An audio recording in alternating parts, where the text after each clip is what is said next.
Good morning, everyone. OAR here with another exciting webinar for you.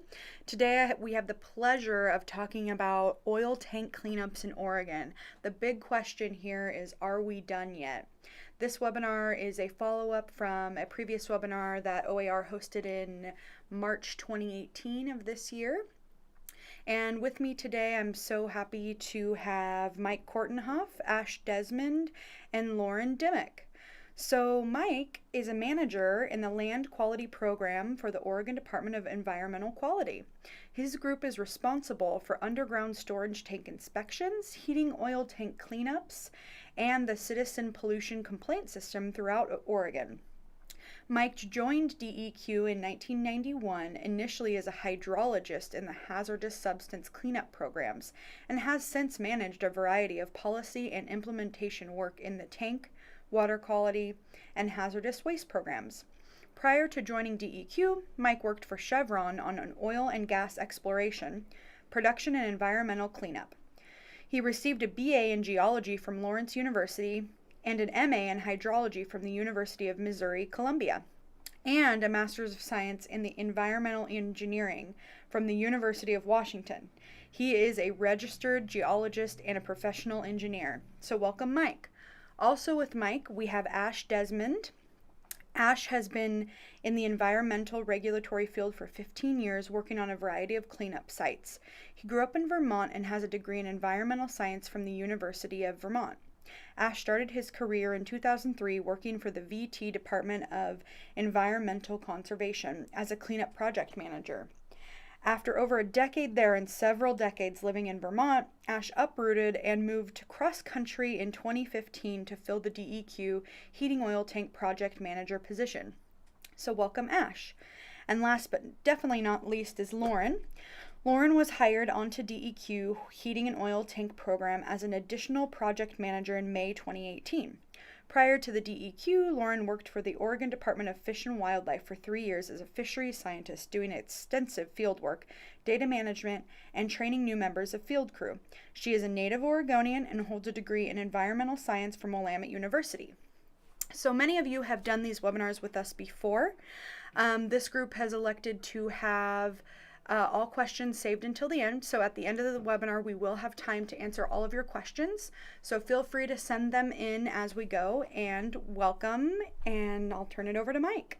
Our agenda is on the screen.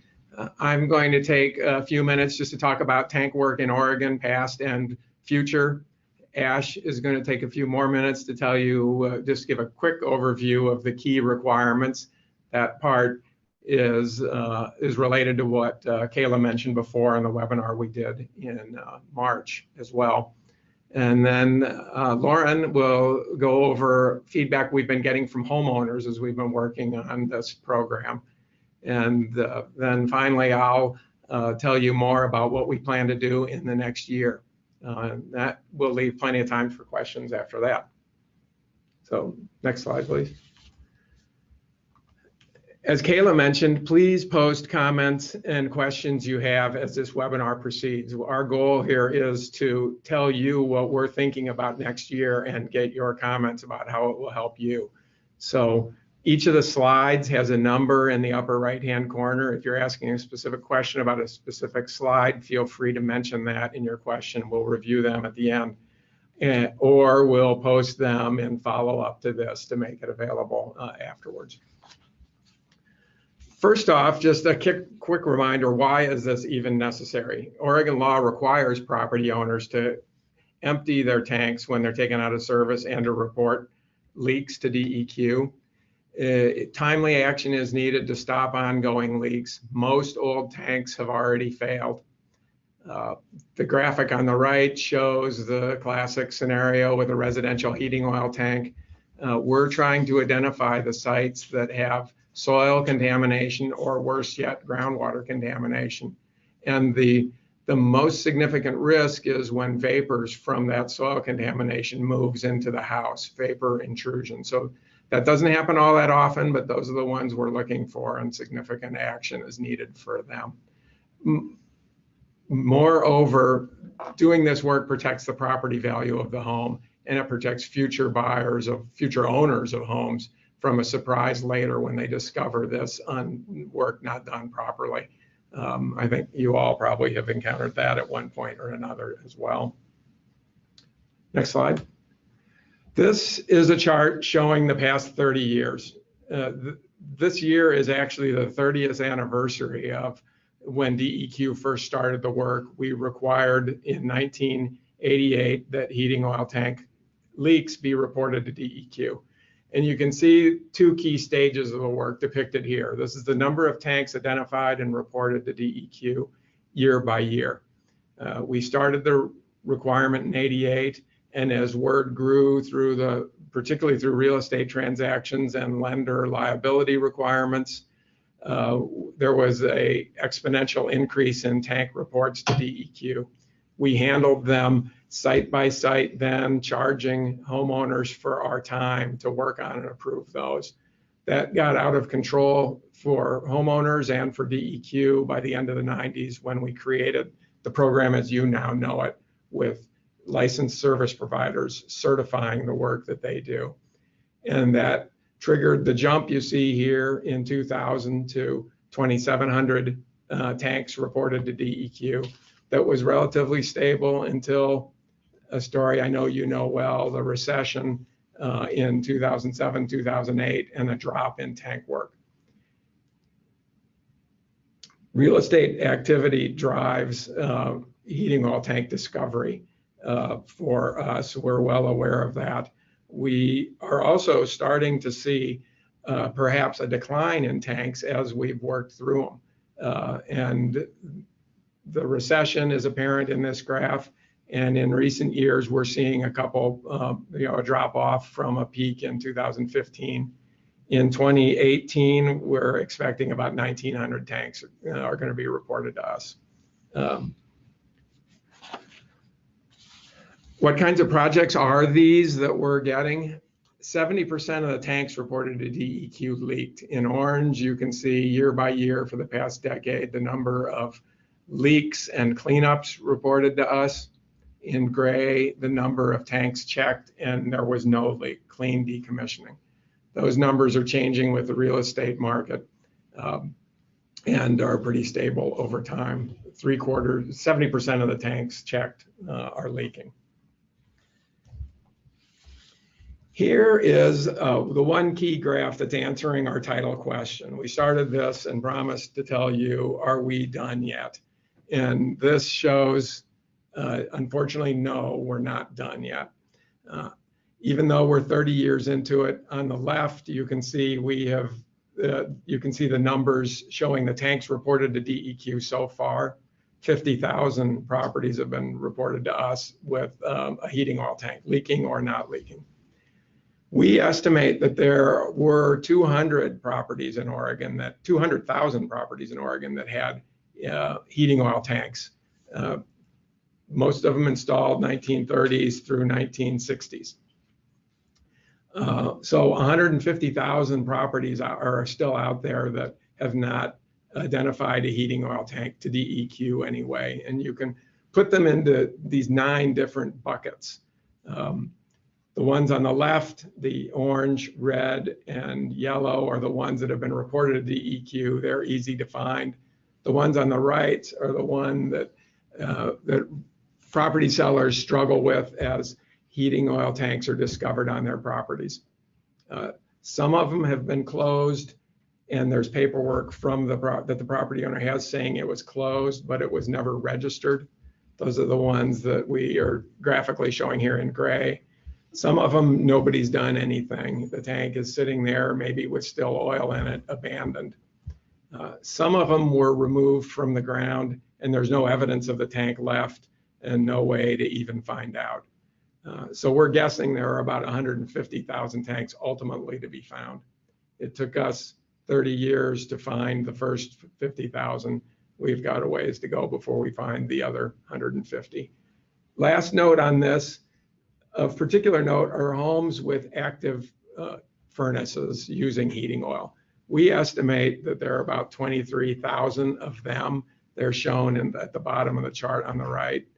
Some of them have active tanks and a leak was reported and the tank was replaced sometime in the past. Those are the purple ones. Some of them, there is an active tank. It was tested and found not to be leaking, and the property owner is proceeding to use their tank, having found that it didn't leak. And some of the active tanks have not been tested at all. Finally, about the history, here is a map showing county by county where all the tanks are located. I'm not going to try to show this. I realize you can't see the details well on the screen, but it shows in each county the estimates of how many tanks were originally there.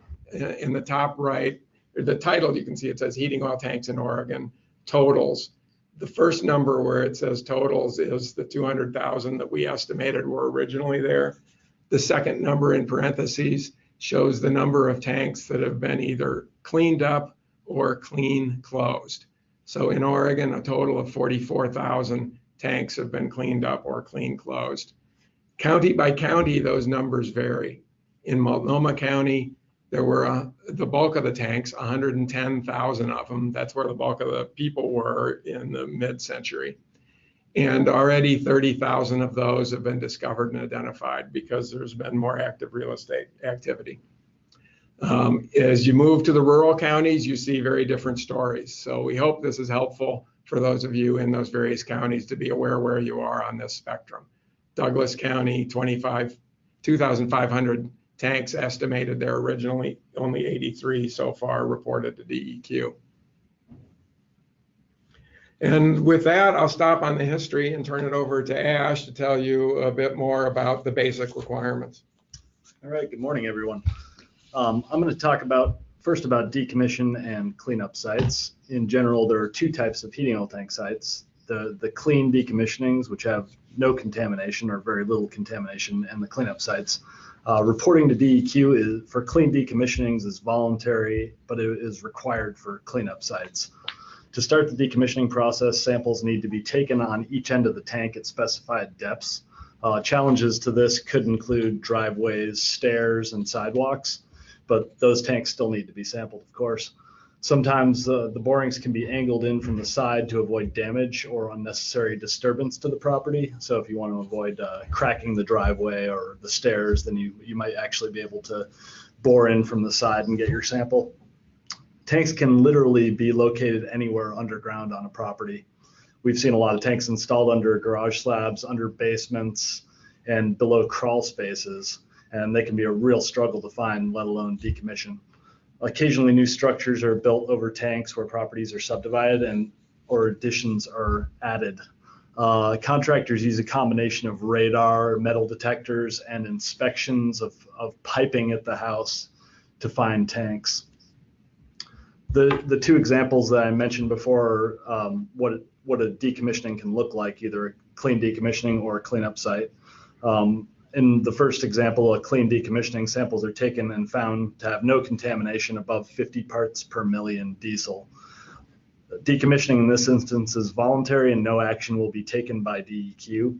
Clean samples are, as I mentioned, below 50 parts per million on both ends of the tank.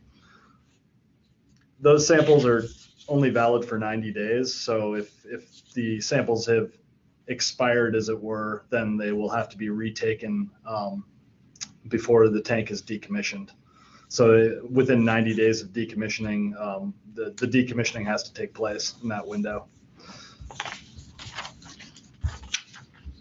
The other outcome is the samples show readings above 50 parts per million, and that would indicate a release and dictates that the site would have to be reported to DEQ within a 72-hour window. Some cleanup work involves very minimal excavation to meet the rules. A substantial amount of contamination is permitted to remain in place as long as there's shown to be minimal risk from that contamination to building occupants or offsite receptors such as groundwater and other residential areas. The tank is permitted to be decommissioned in place, though DEQ recommends removal to get the best read on the environmental conditions associated with the tank. In the most effective cleanup, the tank and all contamination would be removed, but that's not an outcome we see very often for a cleanup site. that's ideal, and that the property could in fact end up in as good of environmental condition as when, before the tank was installed.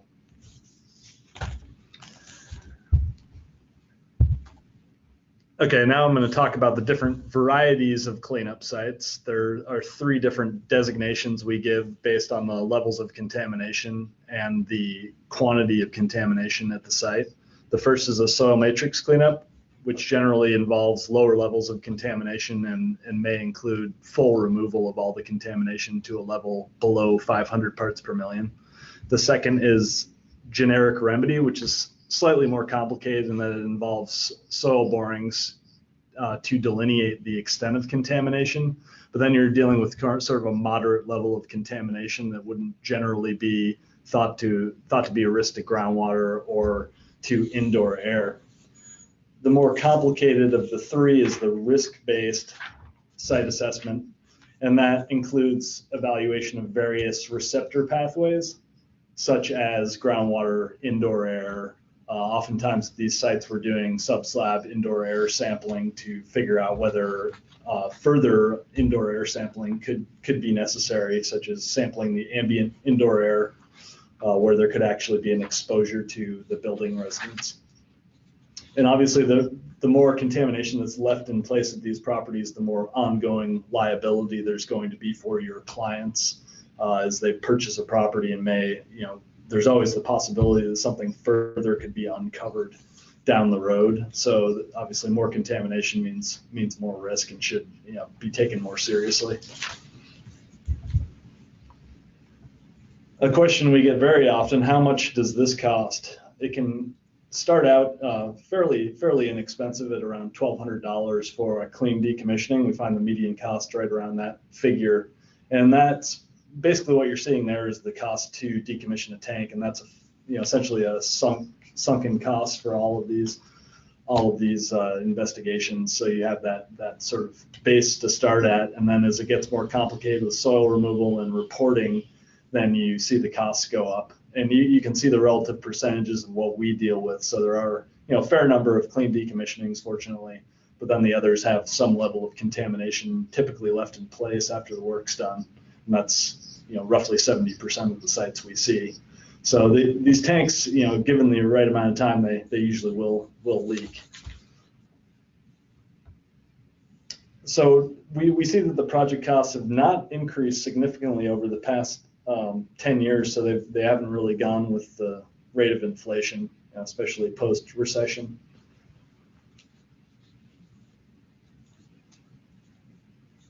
So DEQ fees are paid at the end. We see the $75 fee for the clean decommissionings and $200 for cleanup sites. And the service providers usually take care of those costs as part of their project costs.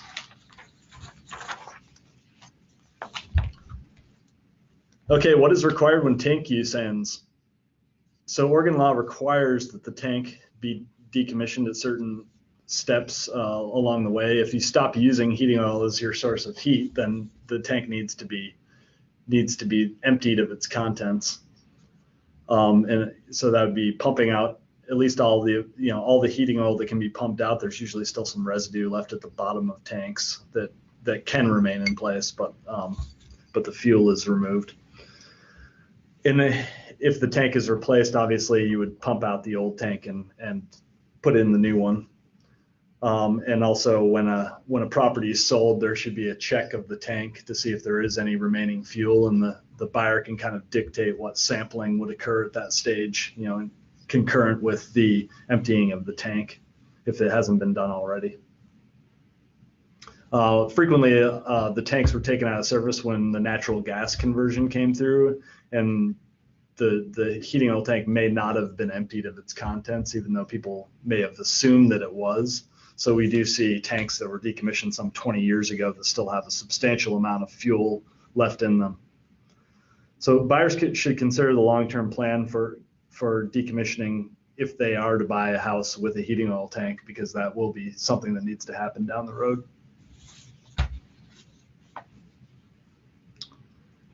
How long does a project take?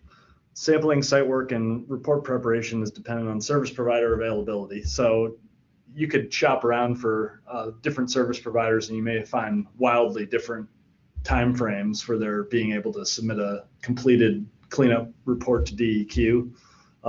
The summer season tends to be the busier season, as it is with real estate. And we see that direct correlation between real estate transactions and cleanup reports. So our approval in-house usually takes less than 2 weeks. Sometimes even less, depending on our staffing and such. DEQ may reject a report or request additional information, which results in delays in approval. Typically, any issues with characterizing the contamination of the site are resolved prior to certification, so they would email us or call if they have any doubts that their project would be approved by DEQ. Additional work is usually done due to inadequate assessment of the extent of contamination, as in the site was not delineated properly, and we simply can't tell from what was submitted how far and wide the contamination goes and what the worst concentrations of contamination are.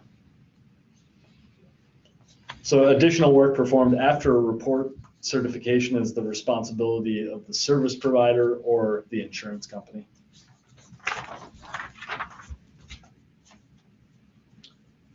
Well, we hear this one a lot. This was already done. A lot of people assume, since they have a certificate in their hands that says the tank was decommissioned, that there's no further regulatory requirement, but that's not accurate, as a complete project for us includes a full report and basically being able to return to the site and reproduce exactly what was done based on the information we have in-house. You should be able to tell exactly what was done at the property. So these certificates that a lot of people have from the 80s and 90s are not of any value to DEQ as far as meeting regulatory requirements. So there's always a potential for doing additional work at a property, either to make up for lack of data or to verify the previous work was accurate. And DEQ would recommend this additional sampling for buyers, even if there is a closed file. It's always good to double check the work that was done, especially if it was done 15, 20, 30 years ago even. We often see old work that doesn't meet the current rules, and decommissioning was not legally defined prior to 2000. Many projects did not follow the rules of that day, let alone the rules of 2018. So today, decommissioning has to include cleaning and filling the tank and sampling both ends of the tank. For some work done in the 90s, no sampling was done, and maybe the contractor was not licensed. We've even, as I said, we found the sites where the owner has a certificate, but the tank is still sitting in the ground with sludge. So those certificates even do not even indicate exactly what, whether the work was even done, let alone whether it was done to DEQ standards.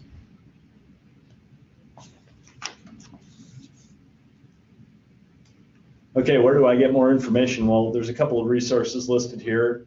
The Oregon Association of Realtors webinar was completed in March 2018 by DEQ, and that's available out there.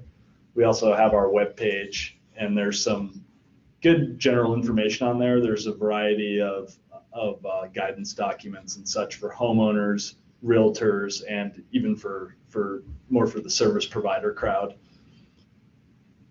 And then the bottom link there is for DEQ licensed service providers. That's the list of contractors that you can contact in Oregon. So you can find a contractor that's close by. You can find several contractors and see what their different costs are for a specific cleanup project. And with that, I'll hand it over to Lauren. Thanks, Ash. So this year, the heating oil tank program has done more outreach to our stakeholders, such as realtor webinars. And one of these efforts was a short online survey that we conducted among homeowners who have completed a heating oil tank clean, decommission, or cleanup. The survey link has been mailed to homeowners with the DEQ letter of closure. And the HOT program staff also called over 100 homeowners to conduct the survey by phone. So far with these efforts, we've had about 25 responses to our survey, and we want to share our results thus far with you all. So the first question that I figure realtors in particular would find relevant is, did you have heating oil tank work performed due to buying or selling a property? About 60% of homeowners responded yes, while about 40% said no. And we asked this question because, as Mike mentioned earlier, we were already aware of the relationship between heating oil tank work and property transactions, and this gives us a numerical breakdown of how often this is happening. The heating oil tank program also asked homeowners to rate the quality of service from their service provider on a scale from very poor all the way up to excellent. And as you can see on the graph on the slide, no homeowner was totally dissatisfied with their service provider. The majority of homeowners even rated their service provider as excellent, which was great to hear. And we at the Heating Oil Tank Program took this as a sign that the certification system for the service providers, which was implemented in the year 2000, we took that the system is working and that homeowners trust their service provider as well as the work that they're doing. So great news as far as that's concerned. We also asked homeowners if they contacted DEQ during the decommission or cleanup process, and a majority of nearly 80% said they did not contact DEQ. Of the homeowners surveyed, the 5 people that did contact us mainly reported that they asked questions about the process and timeline of tank work and DEQ approval. And besides the survey, that's very common response from our administrative people, that they get asked questions about that a lot. We then asked those 5 people to rate our customer service, and they also rated our customer service as above average. However, one homeowner was dissatisfied. We can't always meet every request people ask of us, but we do try our best to answer questions and do our work in a timely manner. Finally, we asked homeowners if a site visit by a DEQ heating oil tank program staff member was something that they would have preferred in hindsight for their heating oil tank at their home. And almost 75% of people said no. However, there were a lot of comments that were attached to this question, so I've included quite a few of those on this slide. The left side of the slide has comments from people that did not think a DEQ site visit would have helped. And as you move to the middle, you can read that there were some people who were unsure or think that it could be important for some sites, but they didn't think it was necessary for theirs. And on the far right, you can read that some people not only wanted a site visit, but thought it was already part of the process. So to give some context for why this question was asked, in the past several years, the heating oil tank program has had a small staff and has been constricted to the office reviewing reports and answering technical questions. The program recently added an additional project manager position, and we're planning to use the extra time and resources to have a bigger field presence to occasionally, on a percentage of sites, review the work of our service providers, as well as potentially providing technical assistance on complex sites. We thought that this survey was a good outreach effort to homeowners, and we're still doing it. We found the feedback to be really valuable. We're still sending out the link with our DEQ letters in the mail just to see what else homeowners might have to say. And with that, I will pass it back to Mike to wrap it up. Excellent. Thanks, Ash. Thanks, Lauren. So in addition to what we've been hearing from homeowners, we hear all kinds of other things too from our various conversations. So this slide is a quick summary of some pretty significant things that we wanted to get your attention on, that we hear about how this program works and not. And after I talk through this, we're almost done.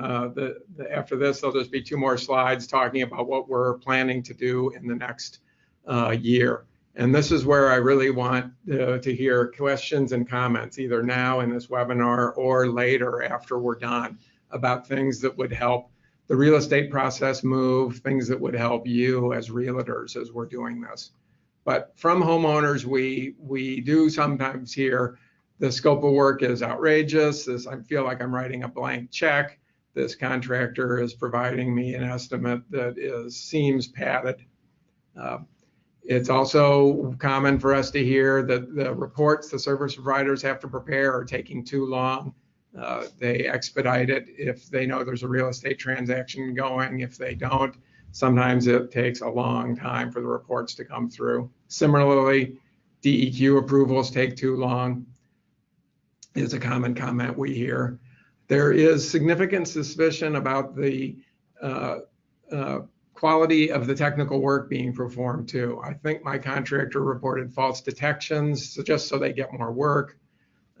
Was this soil testing done at the right location? Sometimes I think they're taking it too close and they're showing the problem bigger. Sometimes I think they're taking it too far and they want to get away with not cleaning up a more complicated problem. Lastly, we're increasingly hearing questions from folks about tanks that were left in the ground and maybe were cleaned up and approved. When reconstruction at a property happens, when the property sells, what do I do with that tank, even though it was already approved by DEQ? I don't like it there. I want it removed. So going forward, program improvements on our front. Our goal all along has been to increase the efficiency of this work so it goes smoothly and economically, reduce the costs for homeowners. Historically, we had 4 folks doing this work until the recession. With that workload and our staffing dropped down to 3 and lower, it's been going back up, and we're trying to staff back up to 4 full-time folks. Right now, the folks here you're hearing from only work part-time on this and do other things as well. Here are the things we're thinking of doing in the coming year as we staff back up. And I wanted to get your attention to it. These are the things we're looking for comments on. Our main function here is to, 1, keep the paperwork going, but also restore or perform outreach and inform folks of the requirements. So we're trying to restore our outreach efforts, improve the data availability online.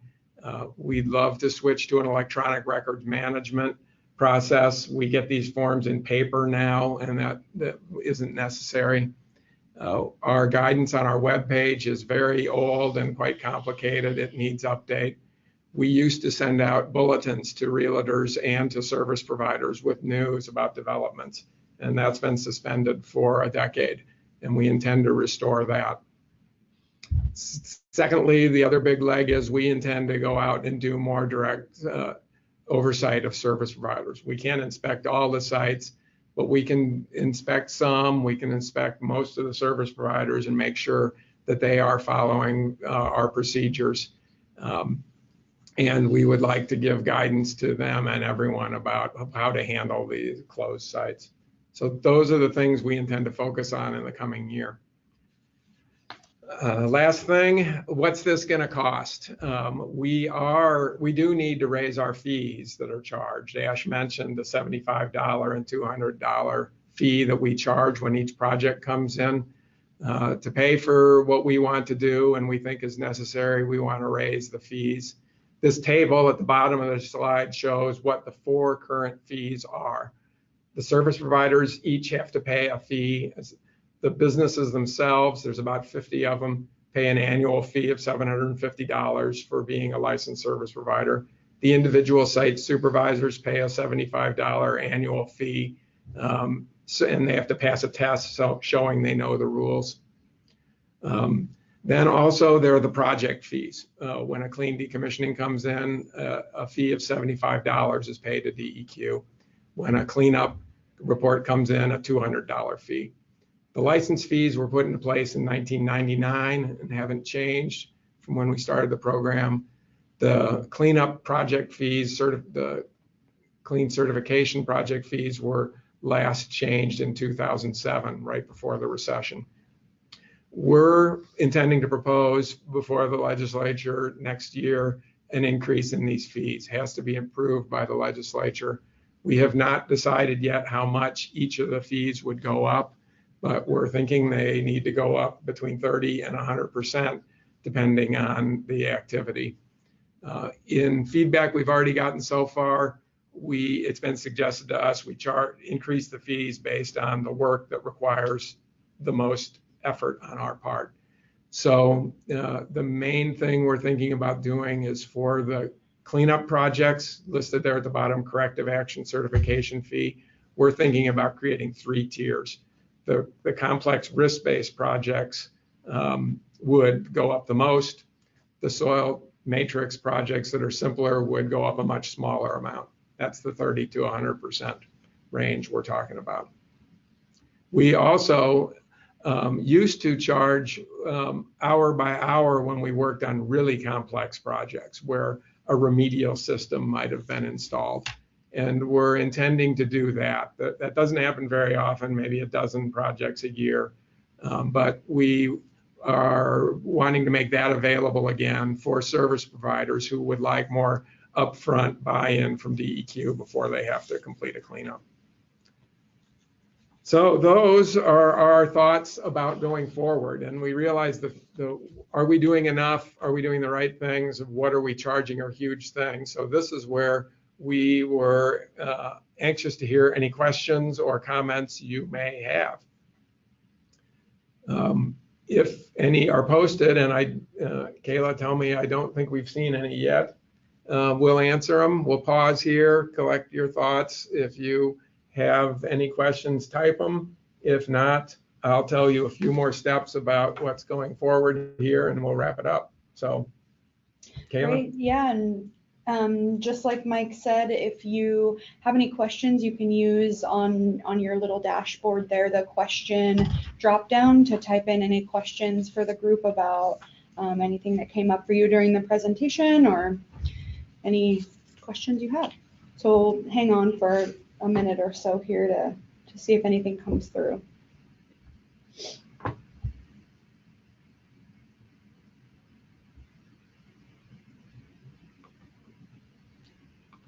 And while you're doing that, I'll be happy to conclude that, we covered the information you wanted and you don't have any questions, so that won't break our hearts.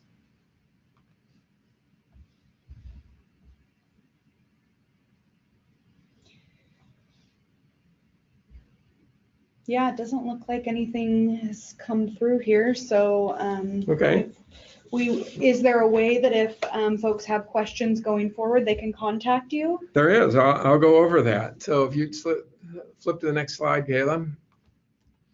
First off, like the homeowner survey, we're putting up a survey that we hope realtors answer. So there are some general questions. The Survey Monkey link is already active. If you do have questions in the next couple months, we're going to keep this going through February. Please go to this link and answer our questions or add any comments that you may have. We want this to help improve the process and to prepare us as we talk about the fee increase and have to explain how our program is working for folks. We will be posting this presentation as well as information we get from our surveying on our webpage. And a final copy of the PowerPoint slides you've just seen will get to Kayla. And am I right, Kayla? And you'll send that out to the people that are logged in today. Yep, everyone who's logged in today, I'll send out this link for the Survey Monkey here. I can send out the slides and also your contact information if people have questions going forward, if that's something that Good. You want to do. And I'll get to that here. So I've just got 2 more slides. Perfect. These are the next steps that are happening in 2019 on our end. One is we are going to finalize the proposed fee structure I mentioned in December. The legislature convenes and starts considering such proposals in February, maybe January. So that's why our timing is set to December. Please contact us at any time through this with additional comments, questions, or suggestions you may have. In December, the governor's office will be releasing something called the Balanced Budget Proposal, which will include a provision for changing the heating oil tank fees, as I described. And I encourage those of you that are interested to follow the legislative proceedings for that. And we certainly will be coordinating with the Association of Oregon Realtors legislative folks about that as well at the time. If the fees are changed, that will come into effect in the year 2020. The legislature will consider all this and will act on it one way or the other summer of 2019, and the fee changes would come into effect if they're made in 2020. Then finally, here's our contact information. Here's the name of all 5 of us doing heating oil tank work now. In addition to myself, Ash and Lauren, the 2 folks, our duty officers that you most commonly hear when you call our contact line are Corinne Salneve and Mindy Cobb. The phone number on the right and the email on the right are the best ways to contact us. Mindy and Corinne answer those inquiries to those numbers, and they forward them on to Ash, Lauren, or myself as needed for technical follow-up. And then lastly, we're located in the Lloyd District, our address 700 Northeast Multnomah, where all of the records that we have for heating oil tank work across the state are located. So with that, we'll wrap it up, and we appreciate your interest in this and look forward to any questions you have in the future. Alrighty.